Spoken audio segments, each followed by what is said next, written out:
Hello, dear viewers. We are glad to welcome you to the International Roundtable, which is continuation of the conference Global Crisis. This already affects everyone. This amazing conference was translated by volunteers into 72 languages and took place on July 24th, 2021. Vital issues were raised at this conference. They touched upon the question that leaves no one indifferent, like technology-driven displacement of jobs, the dangerous vector of AI development in consumer society, the ecological crisis, and the most dangerous climate change and climate crisis. And today, we would like to talk about global crisis, how the relationships between people impact our world. Thank you, Gabriela. And so true. Now these are challenging times that we are reconsidering our lives. The huge global crisis that humanity faces now and will face in the near future, all these global problems are the primary threats to society and to every individual. How this crisis affects the life of every person, and children are the least responsible for climate change, yet they will bear the greatest burden of its impact. We have esteemed speakers from different parts of the world, and we are honored to welcome the participants of the roundtable. Greetings to all. Narinder Riyad from United Kingdoms. She's a mindset transformation success coach from England. Natalia Florek-Schmidt, Germany. Social Sciences and Master of Arts and author as well. Swati Chakravarti Bhaktal from India, co-director and head of field research Satyamev Jayate and director, documentary filmmaker, director Rubari Roshni. She also likes to add that she's a mother to Nayantara and Nishant. We also have Antonina. She's from Ukraine and an educator. So welcome everyone to this roundtable. Thank you so much, Kusum, and thank you to our great guests. And we really appreciate it that they are joining this roundtable today with us. And also, very big thanks to all people, to people who are not indifferent to the problems which we see today in the society. Because if we are acting upon these problems and we are actually talking about them, we are making people aware of these important issues and these important topics. And also thanks not to only our guests, but every single person on the world who is not indifferent. And we're also happy to announce that the new conference will be held as a consequence of this conference, which we mentioned already before, the global crisis, which already affects everyone. And this conference will take place on December 4th.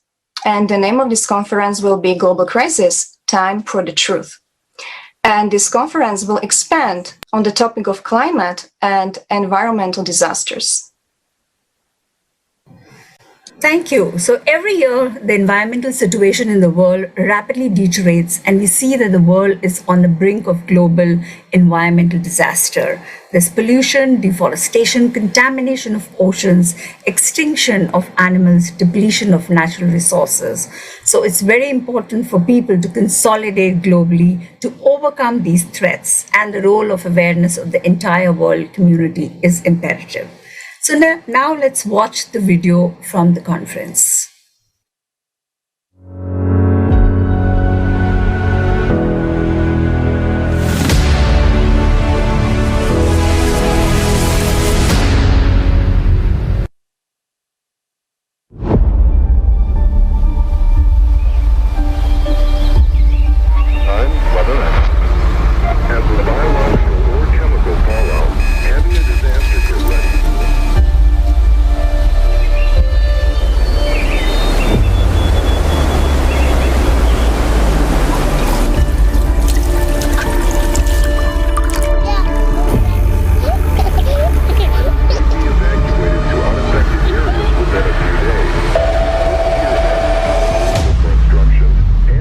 Hello, you are fired.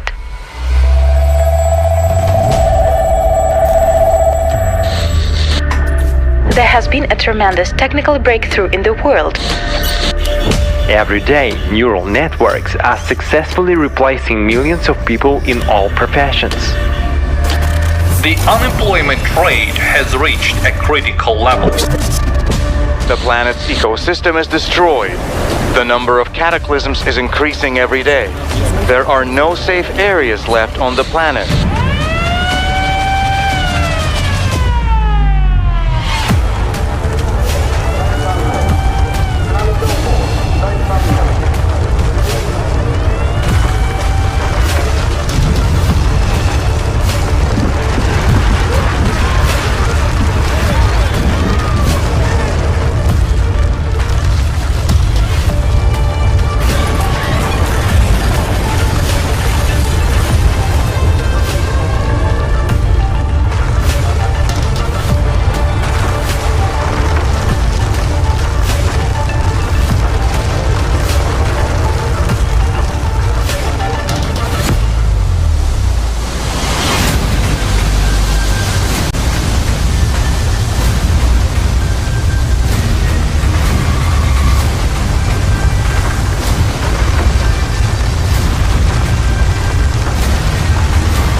It's already happening.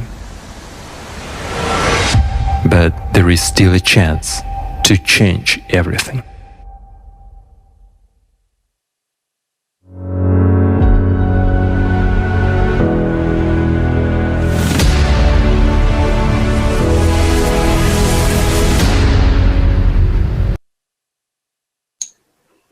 Thank you so much to technical support for this great video, like many other videos which were played at the conference, and they're really touching hearts. And the good news is, yes, there is still a chance we can still change something. And now we would like to ask our guests to share their impressions on the conference, on the topics which were actually raised there, like the problem with the climate change, the problem with the AI, like artificial intelligence displacing jobs, and so on. And we would like to actually maybe start with Natalia. Natalia, would you like to share your impressions with us, please? Ja, vielen Dank für diese Konferenz. Und natürlich war das emotional nicht leicht, sich das anzusehen, aber es war dringend nötig. Denn wir sehen schon seit Jahrzehnten, dass irgendetwas nicht stimmt, aber unser größtes Problem ist einfach, dass das Wissen fragmentiert Thank you so much. Viele kleine Stückchen It was verteilt. really important, Und and wir sehen keinen Zusammenhang. we understand today Und das ist das erste Mal, dass that wir Wissenschaftler zusammengesetzt haben an einen Tisch und miteinander gesprochen haben und alle diese kleinen Stückchen zusammengebracht haben. Jetzt haben wir einen Zusammenhang. Jetzt sehen wir, womit wir es zu tun haben. Und von da an können wir handeln.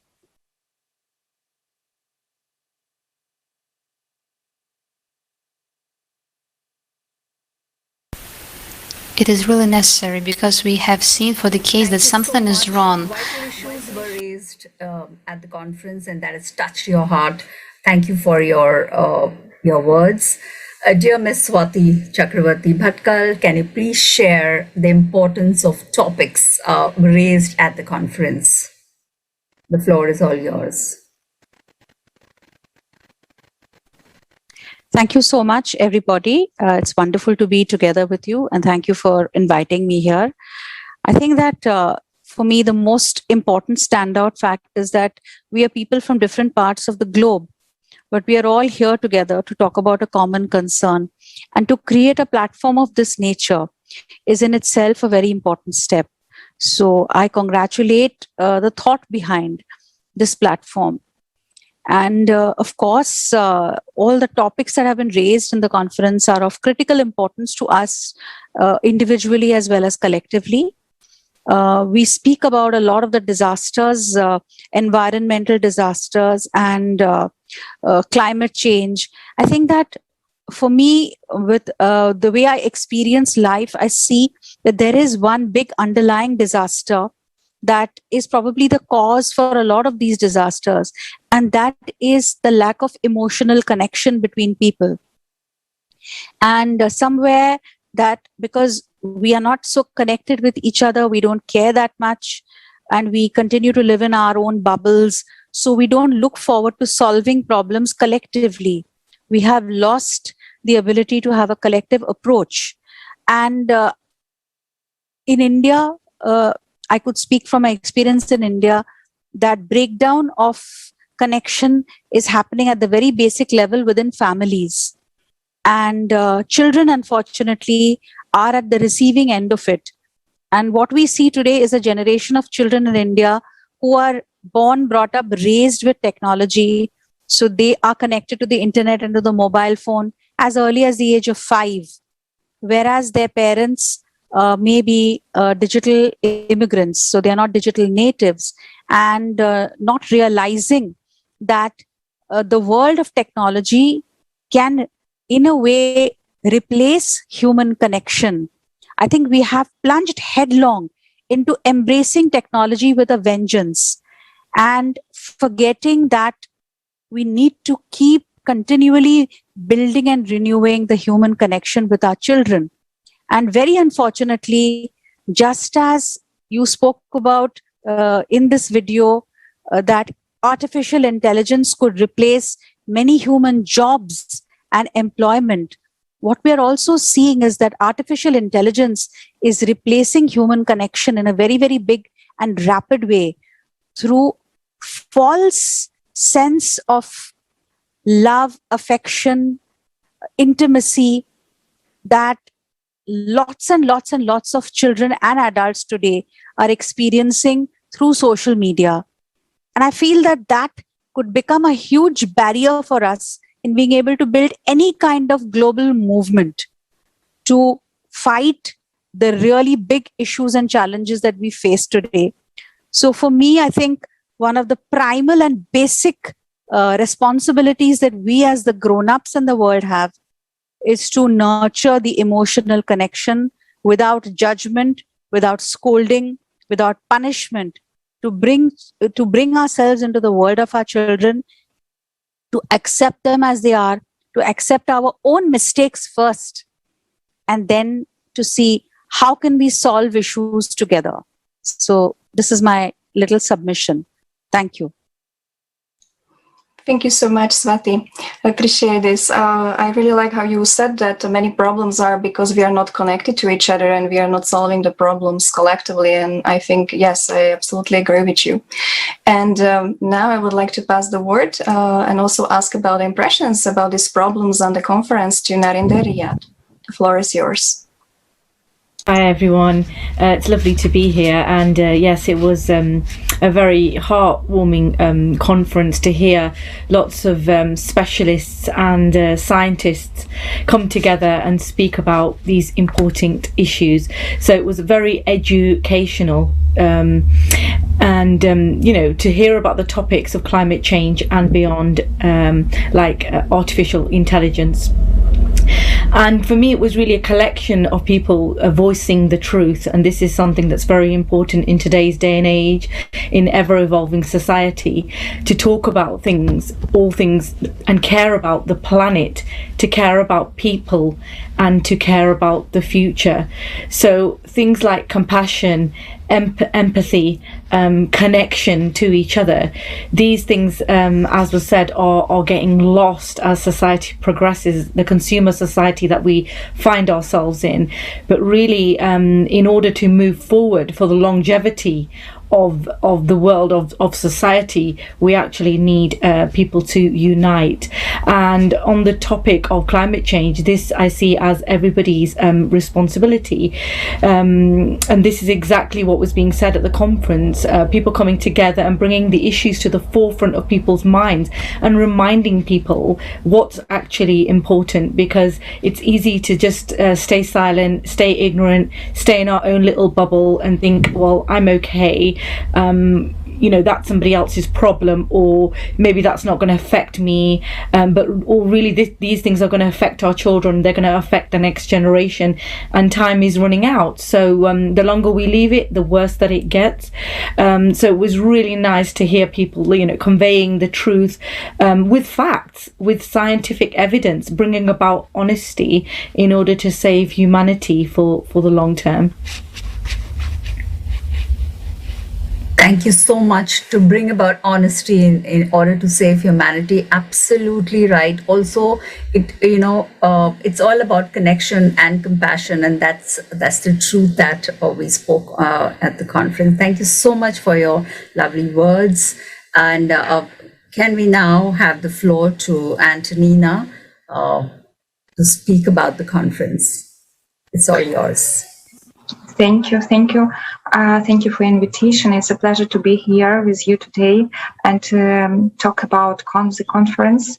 And it's really a very big step for our humanity. We talk about this crisis, which is happening now, and it's important to say the truth today about climate, about ecology, about technology, and about society, of course, because the cause of this crisis, it's only our consumer society.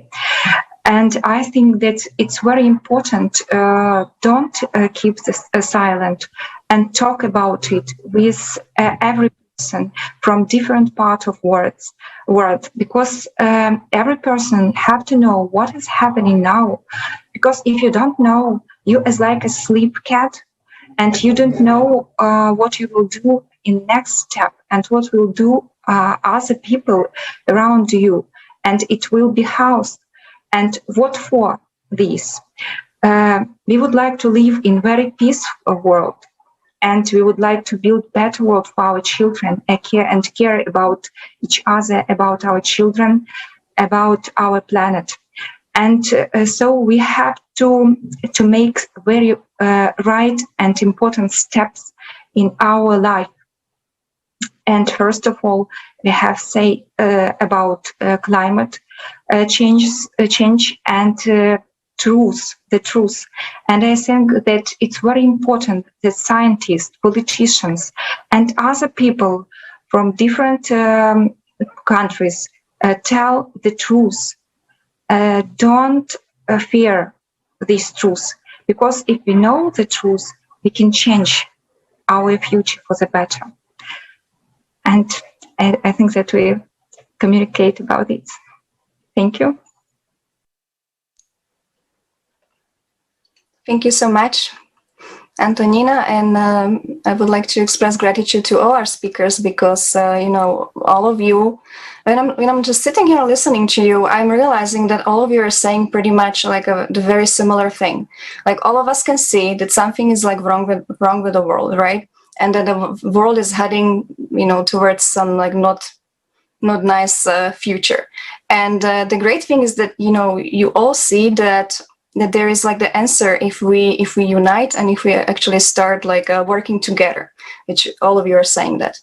And that's amazing to see that we all understand that we can talk about the truth here openly, and we don't have to be afraid of anything. And I don't think there's a time to be afraid of anything. And now we would like to also talk about the topic of consumer society, which is the society we actually all live in right now, and we all see it and know it. And there's like a common idea that modern society is just developing and striving for the progress. And of course, we can talk about many achievements, like, technical, medical, technological advances, and so on. But why has this way of development led us to dangerous side effects, which were actually shown at the conference? And we would like to now pass the floor to Natalia, talk about consumer society a little bit. Vielen Dank. Ja, als ich Thank you so much. mir die Konferenz angeschaut habe, Yes, dann haben sich I sozusagen would like to talk about the conference. When I was watching the conference, was development of our Western knowledge and our Western culture about the 60th century. And what has become clear in my work is that already since the 16th century, people have tried again and again to change our society. Schon seit dem 16. Jahrhundert Menschen immer wieder versucht haben, unsere Gesellschaft zu verändern. Und immer wieder And the thing is that people have appealed to these intrinsic needs. They appealed to the needs for justice, for freedom, for prosperity. And I'll be a little more specific now. So, for example, in the process of a change, the attitude to science, to philosophy, and to morality was changed. And the structure of a whole society was changed as well. And in the end, it turned out that the revolution, so to speak, harmed its own children. And so always one elite group had replaced another, so the old elite was driven out and new came in. So I think the most prominent example for us is the French Revolution. I'm sure everybody can remember that right away, and an example within the process. And one of those actors of those French Revolution, for example, which symbolize these processes of change, that is certain Joseph Fouché. He started his career as he was working in a church, but eventually he became passionate, merciless socialist who fought the rich and the clergy in the name of the poor. And after a long chain of bloody disputes, he became a duke and a millionaire. Just a certain example. And this is the process which we call French Revolution. He was a clergyman, first of all, and whom he became. And this we are dealing here with a certain transformational process all along until today. And in order for society to change, there is a certain narrative which is rational for the things that they are different now. And it was changed from time to time in such a way that we, for example, that our view has been narrowed. Let's take it as an example. I started from a church, right? We had a Catholic church, a predominance of the Catholic church. Then takes place splitting, takes place split by Martin Luther, and it results in the 30 Years' War, which dominates in Europe for 30 years. And we think in our everyday understanding, we think back on it, people fought each other because of faith. But in reality, if you look closer, it's basically about distribution. It's all about the fact that the church no longer administers alone over the good over which it could have the supremacy, but others who have split off from it, who could claim the same for themselves, they could also claim the right to it. But then it was all about the same thing, about tax revenues and administration, about lands, and the narrative that we know now. In retrospect, people fought each other over faith. Then let's take another example. As a result, of course, the church lost their power and influence, and as secular rules emerged, we call this the epoch of absolutism. The strong monarchs and also the monarchs had to somehow legitimize their power, and they said they appointed by the grace of God, only by the grace of God. And that went well for a while until, or So for the monarchs, until then, for example, through trade with the colonies, through the emergence of the factories and emergence of banking or expansion of banking and new empires took emerged. Let's put it in such a way: there were new rich people who wanted to have privileges just like the nobles, but the noble ones, were entitled to it from birth, but the others, the new rich, could not claim for it themselves. They still belonged, if you think of them in French terms, they belonged to the third estate. So we had first estate, the second, and the third. The monarchs, the clergy, and then the rest, the third estate. And of course, you can imagine that in the long run, these people were dissatisfied with the situation, because from their perspective, after all, they worked for their money, they did something for it, and they wanted to have just such privileges as those who did nothing for it, who were just born as such. But how can one change the legitimacy of the existing order? Not with own strength. With armies, one does not come against it.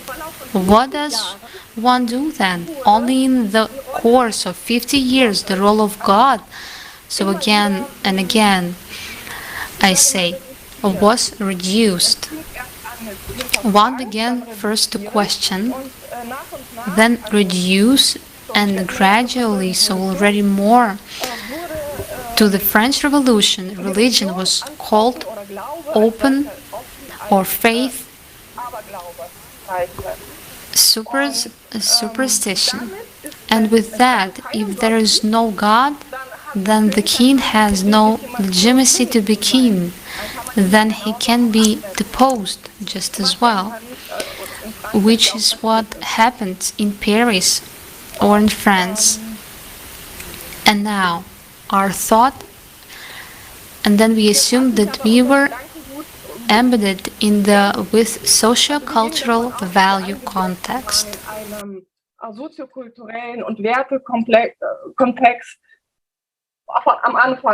In the beginning, even before the middle of the split of the churches, that there is a God, that we abide by certain rules, that our actions have consequences. Now let's see how that has been reduced. After the French Revolution, and this is relevant now until today, every understanding, every talking, getting into discussion or metaphysics was banned from scientific understanding. That means, as scientific only, the cause-effect connected is valid. The cause-effect connection. So, if I heat the water up to a certain temperature, then it evaporates. And from such a simple fact to the more complicated ones. Why are we doing this? Who are we doing this for? Are we even allowed to do this? Does it make sense to do this? That doesn't belong to the scientific context anymore. That is not a job of scientists. That was the consensus and the split up to the 19th century and beyond. What we saw, what that context led to, was World War. How else can a scientist think about how to break through, to maximize the protection of, to kill more if possible? That can only if we think in a certain framework, only in the framework. That just what I research on is good. It's a good thing. That beyond this frames, it's none of my business. So, and in the past was the same thing. I'm going to skip some things because it's going to be too long. But as I was saying, unser Weltbild hat sich nochmal verkleinert. Und in dem In the past 30 years, this has intensified again on our world, and it was in the sense that at the point from where I started, we still had a reference to God, and we don't have that anymore. Instead, we have a completely different point of view. This is a market, and the specialists of literature talk about this as well. This is not even my words, that we put a market in a place of God. That is a consequence of what we call a neoliberal agenda, and it was already swept the globe within the last 30 years.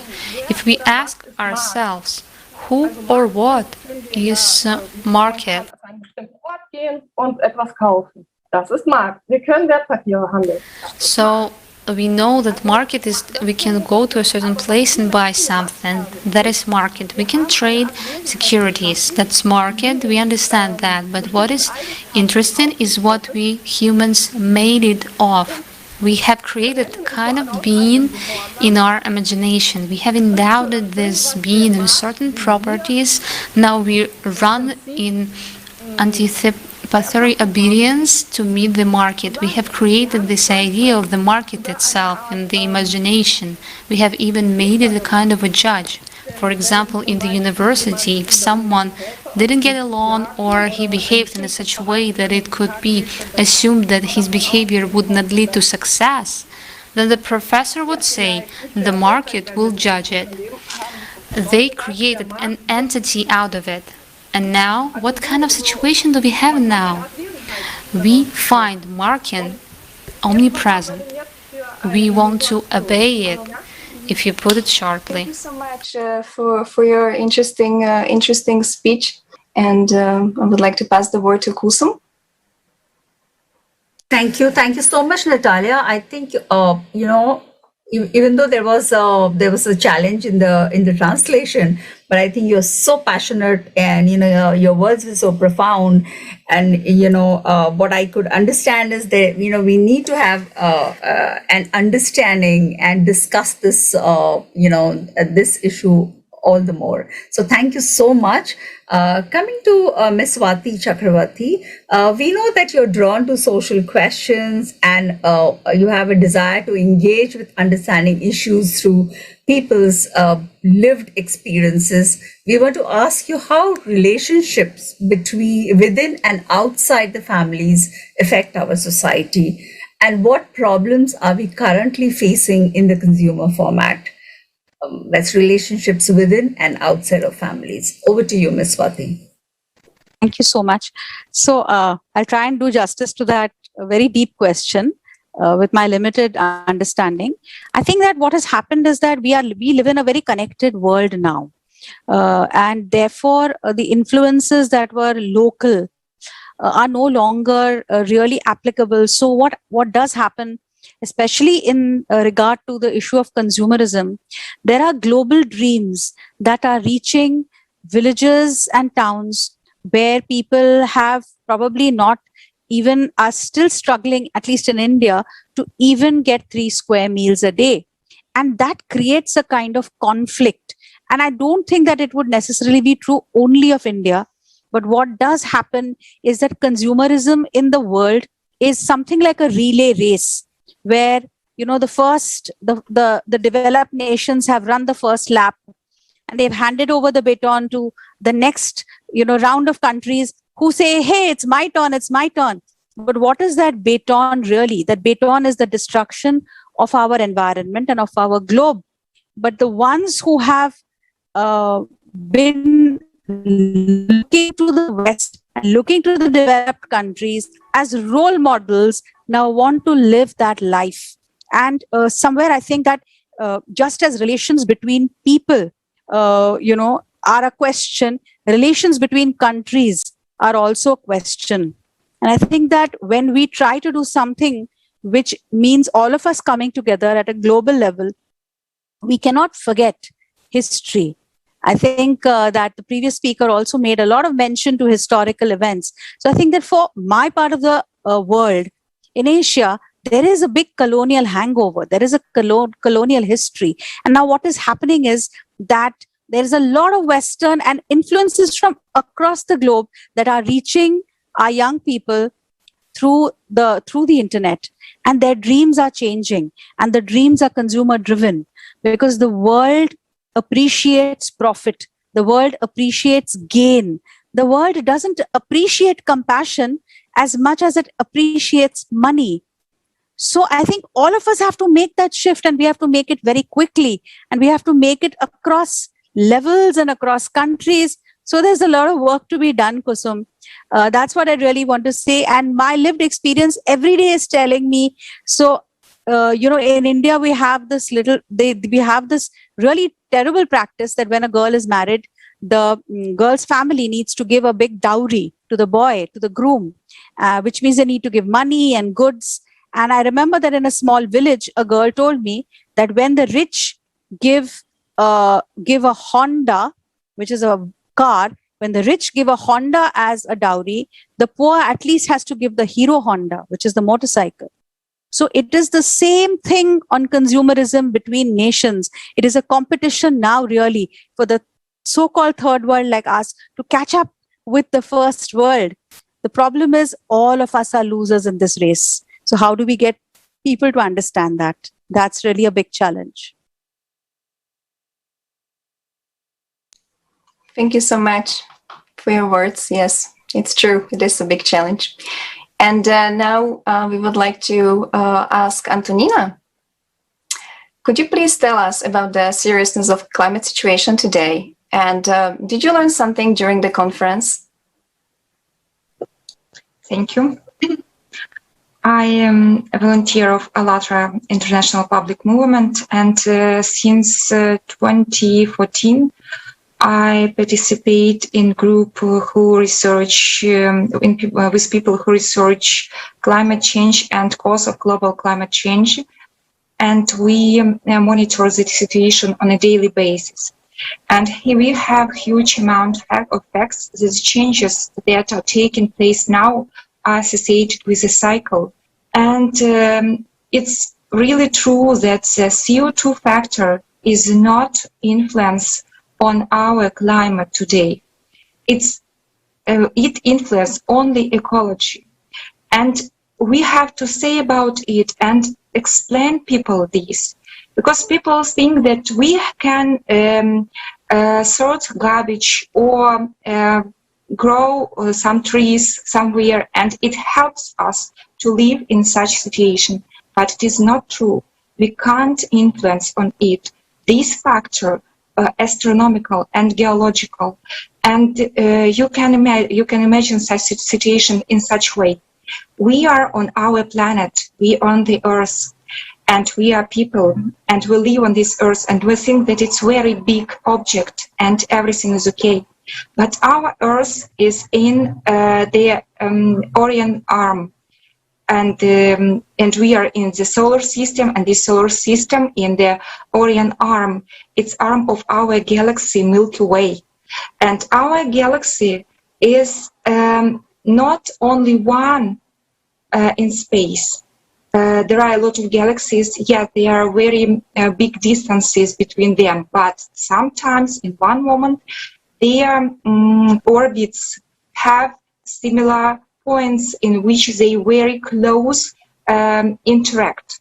It does not mean that they became to be as like one galaxy. No, I don't think that it's now this process. But these galaxies influence each other with cosmic rays, and now the situation is that, and now it is happening.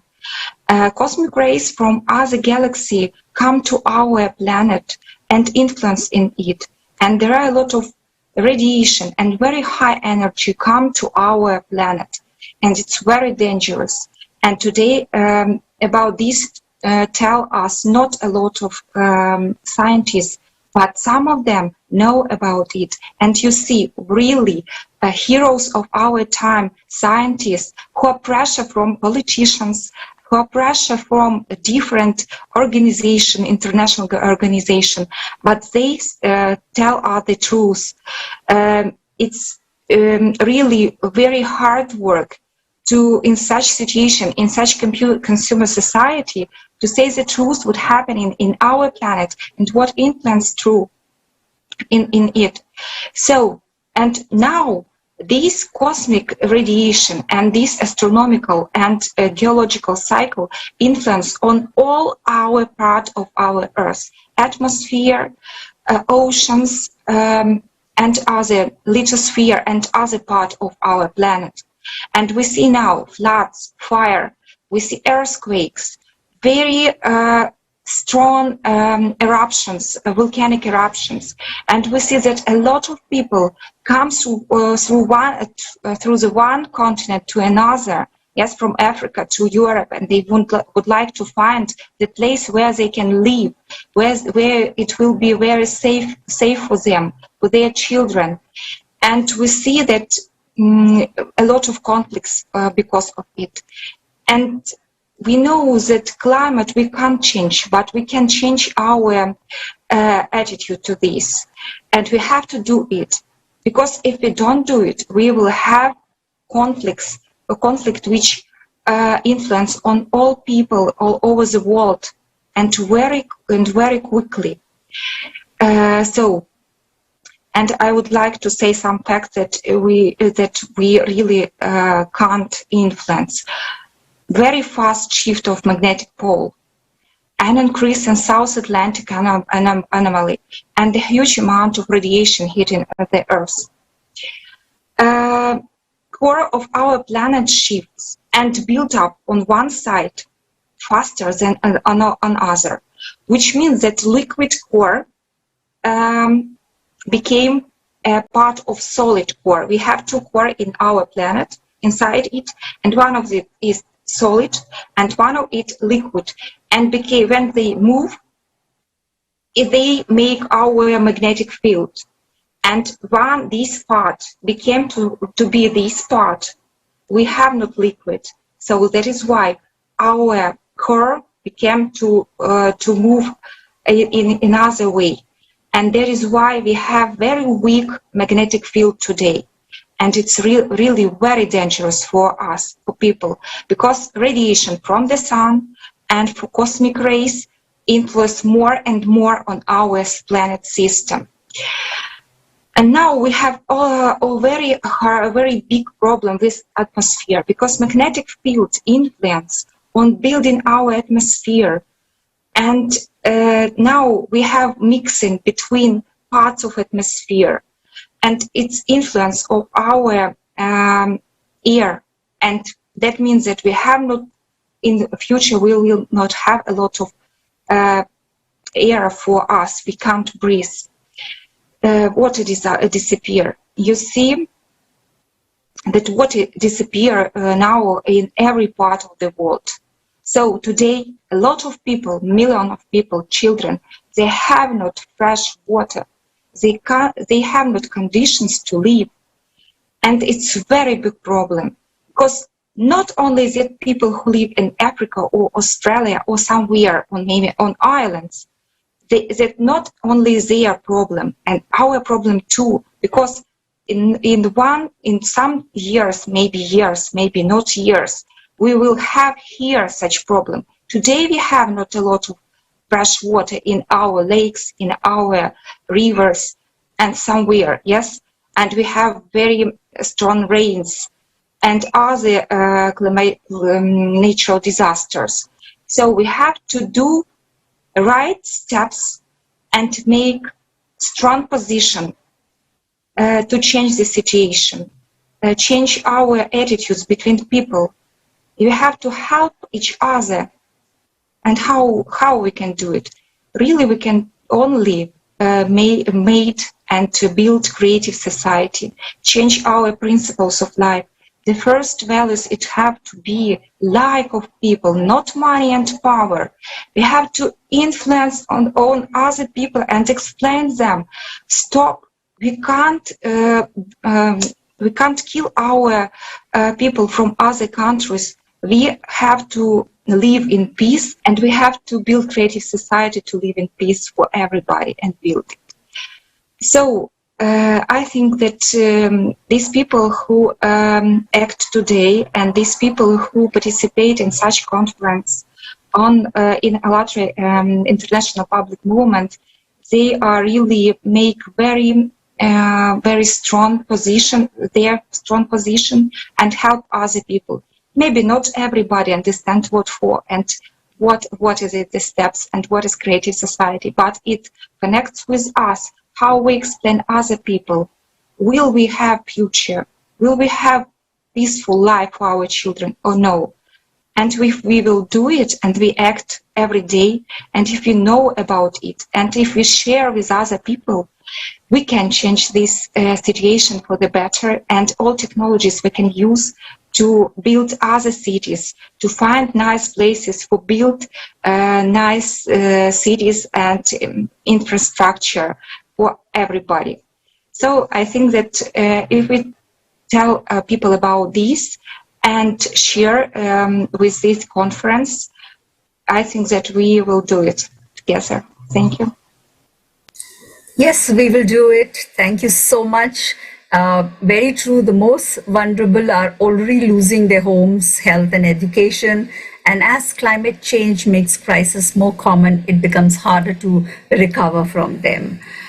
So we can all see what is already happening to the climate today, how important it is now to talk about the seriousness of climate crisis.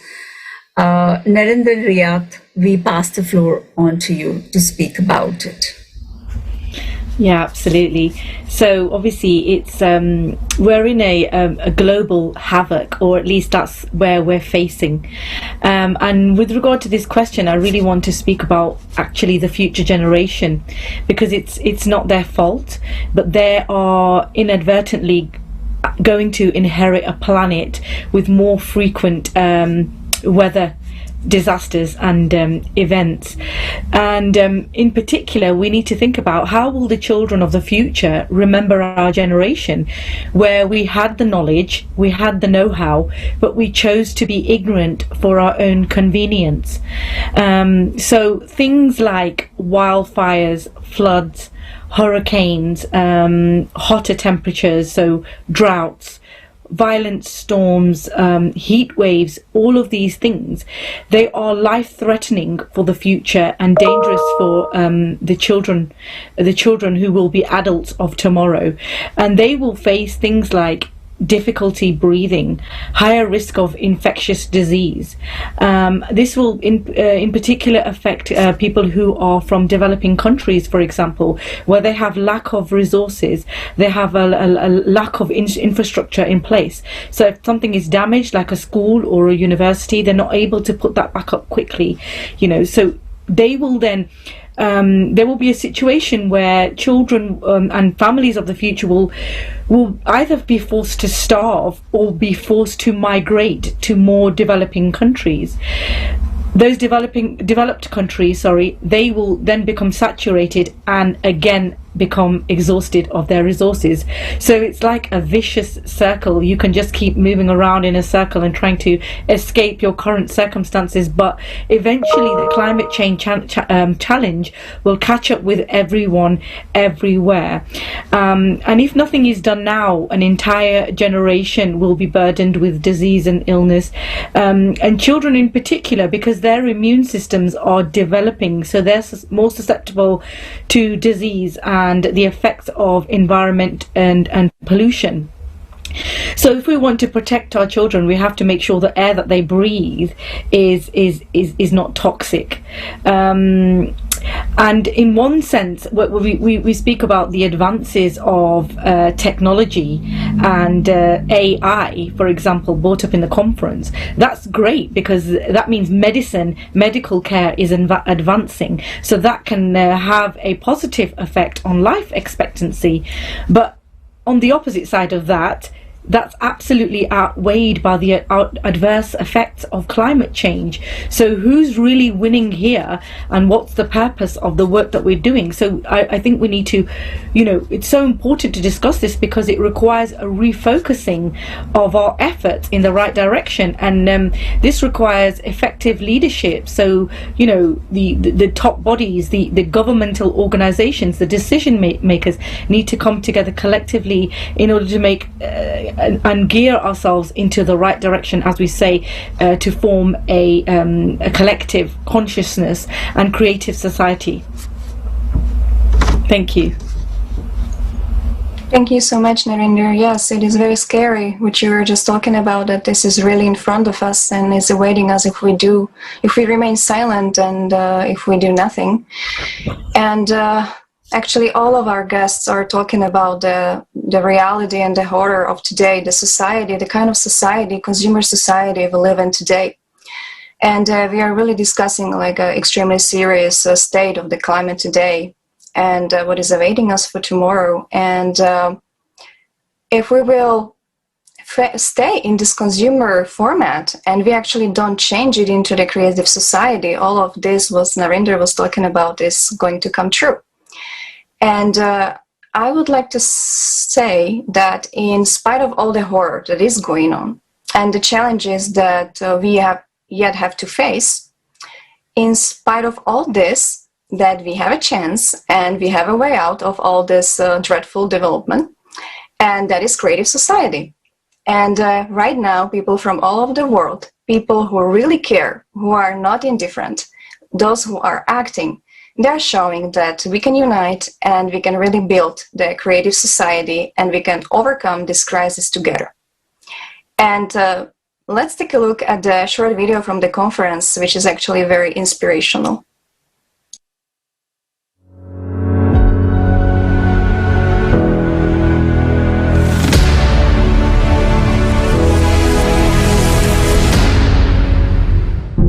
Today, people themselves, volunteers from all over the world who have a reasonable view of reality, together with scientists and experts from many fields, will outline cause and effect relationships of various crises that already affect everyone. All of us today are divided. We are divided along multiple axes, and that is the fundamental crisis that confronts us. If we are able to solve that, we'll have a fighting chance to solve for everything else. If we are not able to solve that, science and technology, I don't believe is going to be able to ever, lead us out of the crisis, absolutely the edge of the cliff that we find ourselves on. So I think it's wonderful what is being attempted. I believe the climate change is just reflecting the collective consciousness of humanity. So in this sense, everybody has the same, same significance, same importance for the humanity. Each person. Even you are lying on the bed, or if you cannot do any action at all. You are emitting vibration, you are emitting information like that, and you are affecting all the world. So if you have a life, you are changing the world. You have a potential to change the world. We're going to be in an environment where it's barren land, we have no oxygen, but yet we have, $10 million in the bank. What good is that? You can't buy it. Concentration of huge flows of people who live according to the principles of a consumer society causes catastrophic environmental pollution in one place.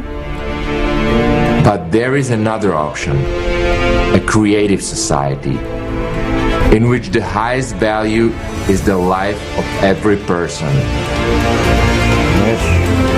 There are no boundaries in the air.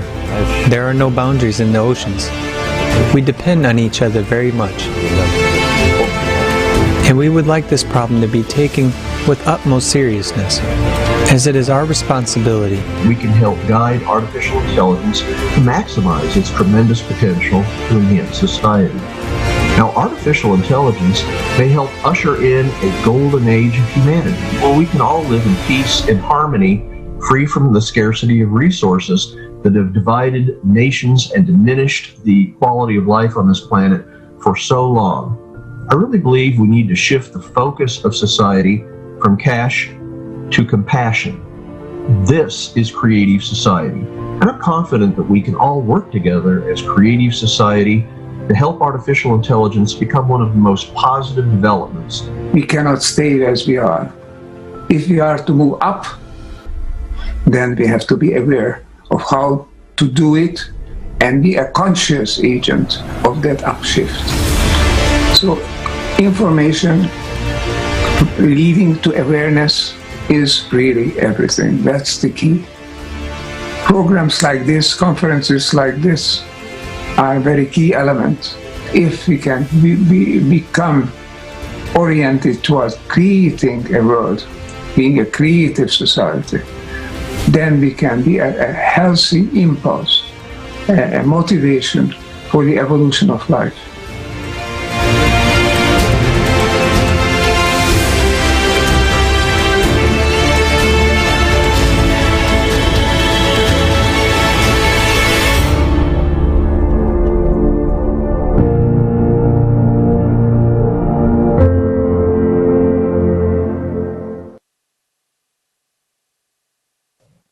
Can one country alone cope with these crises? How important is it now for all countries, for all people to consolidate their efforts and build a creative society in the shortest possible time? The question becomes very clear.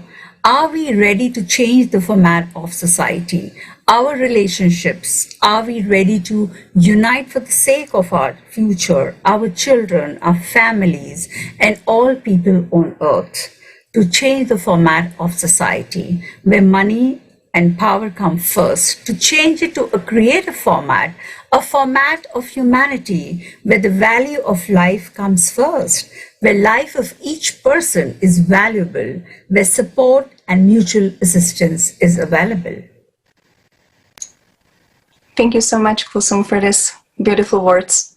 And yes, it is truth, and I absolutely agree with it. And also, I would like to now ask the next question. So, how critical it is to bring people together? The unification of potential of each of us, of every single person under the current conditions and in the face of all crises, especially in the climate threat. And I would like to ask Narinder. Yeah, absolutely. So, the current challenge, obviously, that we all face, we can only survive if we actually unite. And as we said, we live in a consumer society where at the moment we're heading towards every man for himself, people looking at personal gain for selfish purposes. But this is something that we need to sort of dismantle and take the other way. So for me, it's a numbers game. The more people that we get to think in this way, if we make that the majority type, the way that we think, then we're able to break barriers and make decisions based on this unification and this collective consciousness that we need. For example, if we need to cut greenhouse emissions, we need to do these things. Otherwise, we will be compromising well-being and life expectancy of everybody. This is going to affect everybody in one shape or form, and it's almost a guarantee. It's not a what if, it's more of a when if we don't do anything now, then it becomes, almost as sure as conclusion.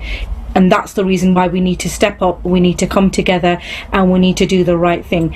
For me, really, this is about governments and powerhouses, decision makers, stepping up, coming together, not working against each other as we see in many formats, and we have seen over the last so many years, having like different policies and working in competition and for political personal gain. This is not the way that we need to proceed forwards if we are to make the changes that the world so needs right now for the future. And really, the longer that we wait, the worse it gets. So the message needs to get out there in a very profound and impactful way, quickly. and like we said, unification across the different governments is so important, because the changes need to come in all sectors, in sectors of infrastructure, energy, housing, transport, health, in all of these sectors. So nobody can do that independently, and they're all counteractive. They affect each other. It's like a domino effect. So the unification is the utmost and prime of importance in order to make the changes that we need. But from my understanding, what we have is we still see a lack of people coming on board, or maybe seeing it for what it really is. So there's a lot of ignorance in society that still exists. And again, because we're nurtured, we're socialized, and we're brought up to think about things like how rich are we, or how much can we gain, what is the profit, what is the margin, and even compete and compare against each other. But this is really not the way that we can actually move forward as a society and as a world. For example, we see that the temperature is rising every year. If we do nothing, by 2050 it's going to rise by a whole 2%. That's going to have a huge effect on people's lives. So leaders need to act. They need to act in a way that is proactive, because at the moment they're being reactive. Something is happening, and then they're putting the necessary resources in place in order to deal with it and manage it, rather than preventing it. Like they say, is prevention is better than cure. And that's exactly the kind of notion that we need to carry forward, because really there's no lack in technology, there's no economical barriers.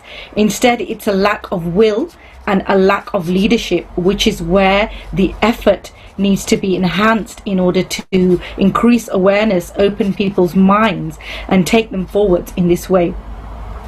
And only if we unite as one whole humanity can we actually truly solve this. It's not going to work if there's different parts of the world moving forwards, and it's, you know, not in parallel with everybody else. So there's a few steps, I thought, and the first one is understanding the issue and the impact, not only today, but the future impact on the future generation. Also, the understanding that we are actually all one, whether we like to believe it or not. We are all the same. We've come from the same place. We will go back to the same place. This understanding, this message needs to be brought out. Then it's understanding the timeline, like literally how long have we got, based from the scientific evidence which is already out there. Then obviously the communication between all the countries, between the thought leaders, the scientists, coming together to elevate the information that's out there and make it more intelligent, and spread the message through communication.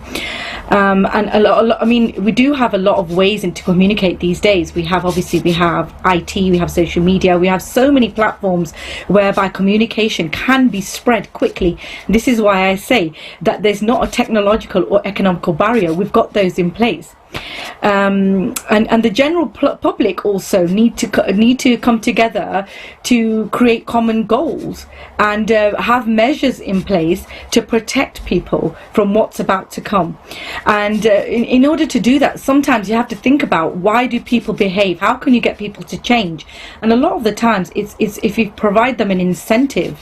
If there's an incentive to change, then that naturally affects human behavior, and it will get them to do something differently. So these sorts of things need to be thought about. And overall, the message for me is, and for the world I believe, is that collective message of humanity, compassion, empathy, and collective consciousness. So all of these things, I believe, are so important for the unification and carrying this message forward, to actually make a difference, not just to talk about it and to wonder about it, but to put some real actions in place whereby we can change what's about to come. Thank you so much. Thank you so much for your words. And I absolutely agree. Just the only thing I would like to add, that not just the leaders should stop competing and start cooperating, but actually all people in the world, because we need to understand that, you know, all these leaders are elected by us, and it's people just like us. So we all need to unite and make this like common effort, and unite in one common goal, in one effort, and actually make these changes. But thank you so much, and I like how you very nicely like put it. And also now I would like to ask Antonina, are we ready to change the format of society, or do we leave everything as it is? Realizing that inaction is a consent to consumerist format in which we live. How critical is now to build a creative society worldwide? Thank you. I agree with you that we have to build creative society in every piece of our earth, because we can't change the consumerism only in one part and leave it in another. It's abnormal. We can't do it, but we can build creative society all over the world. And you know, we have one chance and one lucky ticket. It's only creative society. I explain why. Because we have to change not our neighbor or other people. We have to change consumerism in us. So that is why we have start from us. We have to learn more, read more about consumer society and creative society, and decide for yourself what you choose. And when you do it, you can explain other people what is the difference and what is the chance and what is the future for you, for your neighbor, for every person on our planet. And you know, I would like to share with two examples. A friend of mine asked me today where it will be safe in the world during this climate crisis. And you know, I told her that in consumer society we will face a painful death at any location, even for those who hope to hide in bunkers. Because our principles, how we attitude to each other, influence in everything, every time. How we behave in our families, how we behave, how we make different decisions on our work job, how we live, what our position, strong or weak, according to climate change, according to ecology. And I understand for myself that it's very important to learn more about creative society. When I listened about it some years ago, I don't know what is it. I don't know how is it. And when I ask myself what I would like to have in my life, stability, peace, open information for everybody. Truth. I would like to know the truth, what is happening now. I would like to have some possibilities to learn more about our world, about everything. Yes, technologies, climate, and other spheres or field of science, for example. And I understand that I would like to change myself, and after it, I can change other aspects of my life. And I began to read a lot of books and make a picture what world would it be in a creative society. And when I see it in details, and when I began to learn more, research more, I understand more details in this creative society, and I really inspire it, and I would like to act with it because it's really helped me and help other people to make the world for the better. And I would like to share one more example about inspiration of people all over the world, because people who knows what is it, creative society, they would like to build it, and very quickly. And everybody say we would like to live in creative society today, not in maybe 100 years and maybe 500 years. Yes, we would like to live it today, and we start to do it today. So, in one, my friend, she came to England and met a lot of volunteer, not me, another one. And he told her about creative society and about the 8 foundation of creative society. And when she came to home, she saw in my social networks post about creative society. And when we met with her, she asked me why in our country we don't know more about creative society. Why in England there are a lot of people who would like to live in creative society and they talk and share about it, and why we don't know it here. And I explained her because that people who learn about creative society, they, not all, but some of them don't share this information. And I say, you see, you know about creative society. Are you sure about it? And she say, no, I am not. I don't know a lot about it. But you have chance to learn more and explain other people. And in such way, we have chance to make very nice, peaceful future without crisis, with high technologies, with healthy people, with happy people. And these people we are.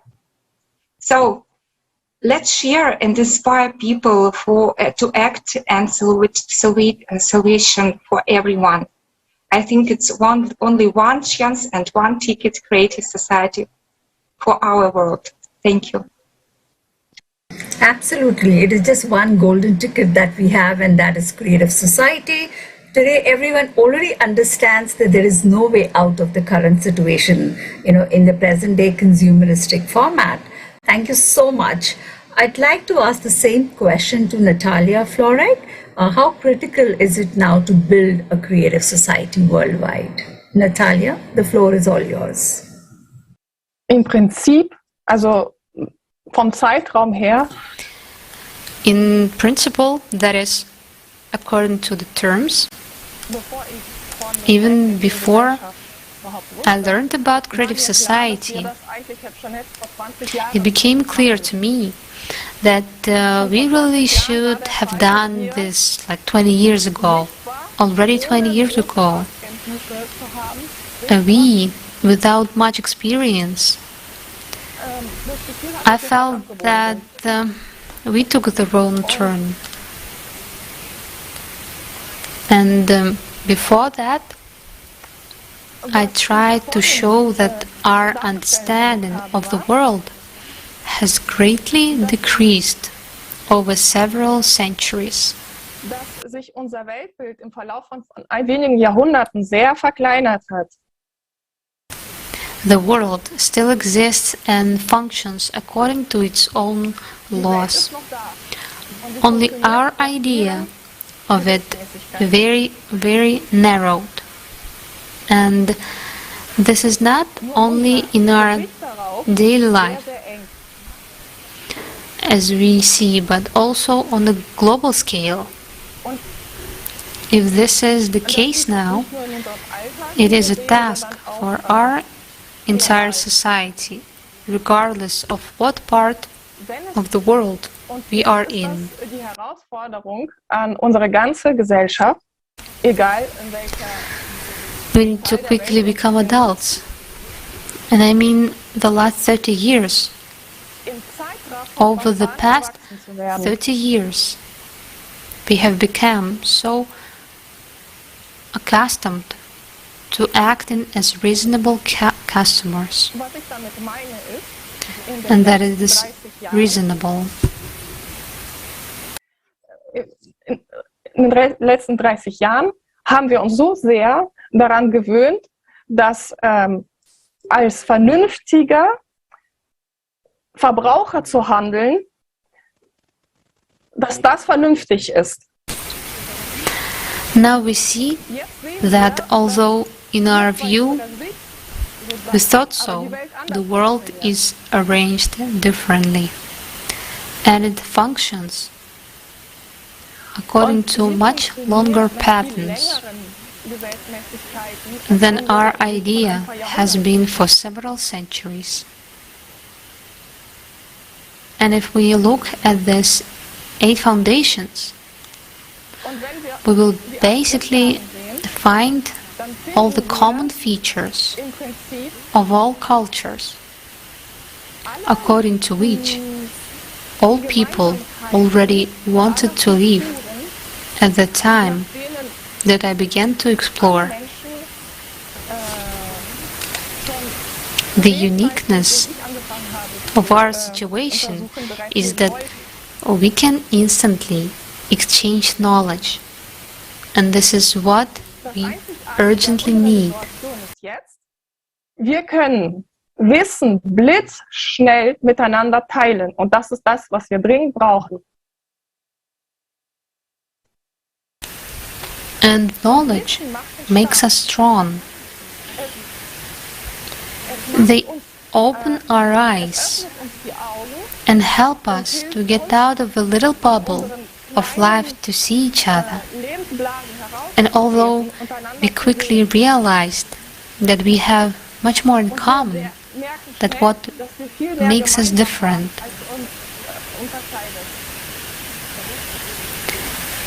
The important thing is this: the conference was incredibly important because, as I have already said, it brought together many small pieces of puzzle into a whole picture, that now there is an understanding.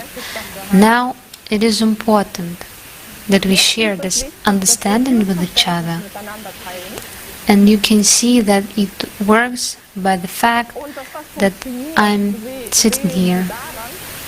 At first, as a spectacular, I listened to what others said at the conference, and of course I compared, researched, and now I am one of those who also understand and shares. It is important for us to understand that we are allowed to get out of this narrowed worldview and finally act. That for the last 30 years we have, in fact, been living in a kind of illusion. This is called irrational rationality. On a small scale, we considered ourselves rational. But on a large scale, this was not rational action. When we looked at our surroundings, and thanks to the knowledge that is now being shared, everyone feels confident enough to ask a question about their own situation and share it with other people. This is exactly our task, and I'm sure that we will cope with it together. Durch das Wissen, das jetzt geteilt wird, fühlt sich jeder selbstbewusst genug, die eigene Situation hinzufragen und sie mit anderen Menschen zu teilen.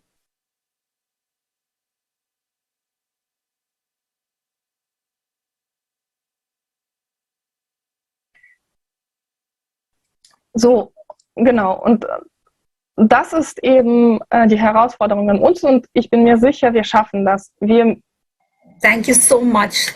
And so today we are United Nations of people. We are United Nations of people of the world and of the system. So we will keep evolving. Thank you so much, Natalia. Dear friends, we would want to sincerely thank our today's guests and all our viewers for their active participation and supporting the Creative Society. Your contribution is very valuable. Please share it with everyone you know. We would like to remind you that today's roundtable was held in continuation of the conference Global Crisis. This already affects everyone, held on July 24, 2021, and broadcast with simultaneous interpretations in 72 languages, all done by volunteers from more than 180 countries. It was tremendous human effort. There's an understanding that everything depends on your choice. And now just think about it. If we all look for ways out together, we will be looking for ways to a better, happy future.